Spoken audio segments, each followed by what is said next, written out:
బెంగాల్ తొలి దశ పోలింగ్లో చాలా చోట్ల హింస చెలరేగింది. సిలిగురి, కూచ్ బిహార్, ముర్షిదాబాద్లో పోలింగ్ సందర్భంగా హింస చెలరేగింది. కుమార్గంజ్లో బీజేపీ అభ్యర్థిపై స్థానికులు దాడి చేశారు.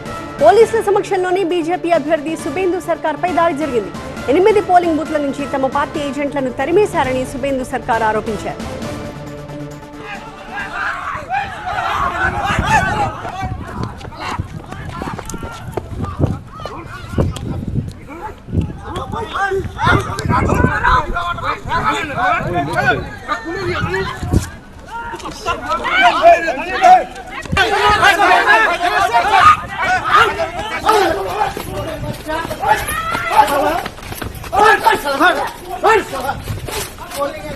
సిలిగురిలో కూడా తృణమూల్ బీజేపీ కార్యకర్తల మధ్య ఘర్షణలు చెలరేగాయి.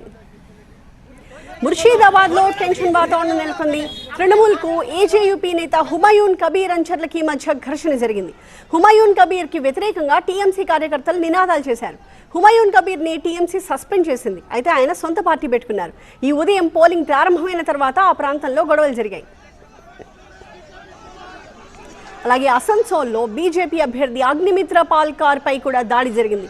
రాళ్లు, కర్రలతో ఆమె కారుపై దాడి చేశారు. ఈ దాడిలో అగ్నిమిత్ర పాల్ కార్ ధ్వంసమైంది. టీఎంసీ కార్యకర్తలపై హరిపూర్ పోలీస్ స్టేషన్లో ఆమె ఫిర్యాదు చేశారు.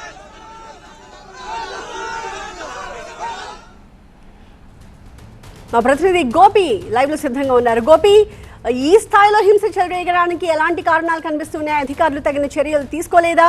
ఇంకొక వైపు రాష్ట్ర వ్యాప్తంగా ఎన్ని పోలింగ్ వైలెన్స్ కేసెస్ నమోదయ్యాయి?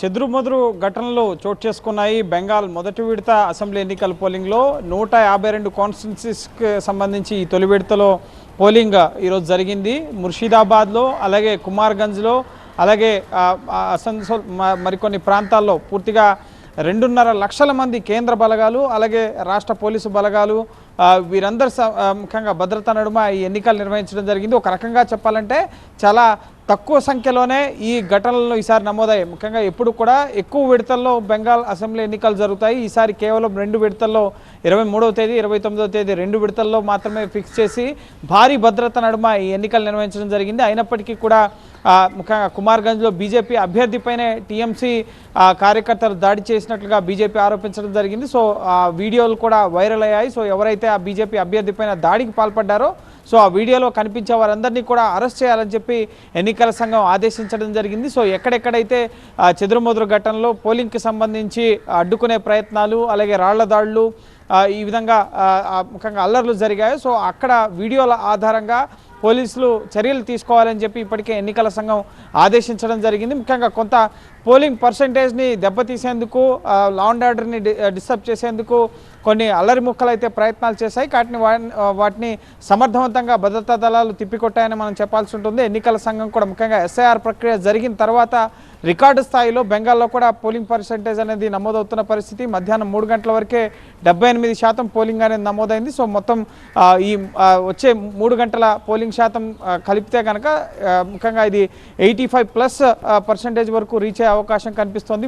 ముస్లిం ఓట్లు ఈసారి ఇటువైపు ముఖ్యంగా వరుసగా 3 సార్లు అధికారంలో ఉన్న టీఎంసీ ప్రభుత్వాన్ని గద్దెదించాలని చెప్పి ఈరోజు సెకండ్ ఫేజ్కి సంబంధించిన ఎన్నికల ప్రచారాల్లో ఓ పక్క మోడీ ప్రసంగిస్తున్నారు, మరోపక్క అమిత్ షా ఈ పోలింగ్ సరళిని ఎప్పటికప్పుడు బీజేపీ కార్యకర్తలను, నేతలను అడిగి మానిటర్ చేసిన పరిస్థితి ఉంది. సో ఈ పెరిగిన పోల్ పర్సంటేజ్ అనేది ఎవరికి ప్లస్ అవుతుంది? టీఎంసీ మమతా బెనర్జీకి మరోసారి పట్టం కడతారా, లేక బీజేపీకి అక్కడ అవకాశం ఇస్తారా?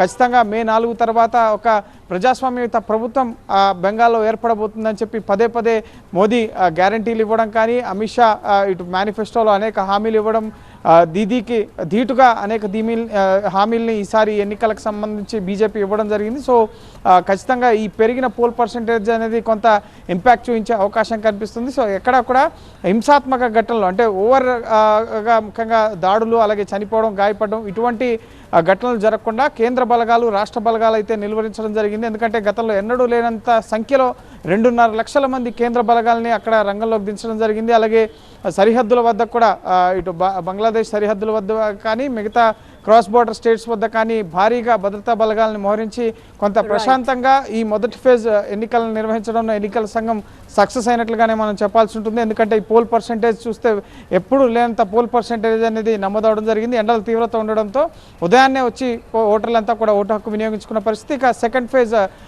29వ తేదీన జరగబోతోంది 142 కాన్స్టిట్యున్సీస్కి సంబంధించి. సో మొత్తం ఓవరాల్ ఫలితాలు అనేవి మే 4న వెలువడి కాబోతున్నాయి. Right, thank you Gopi.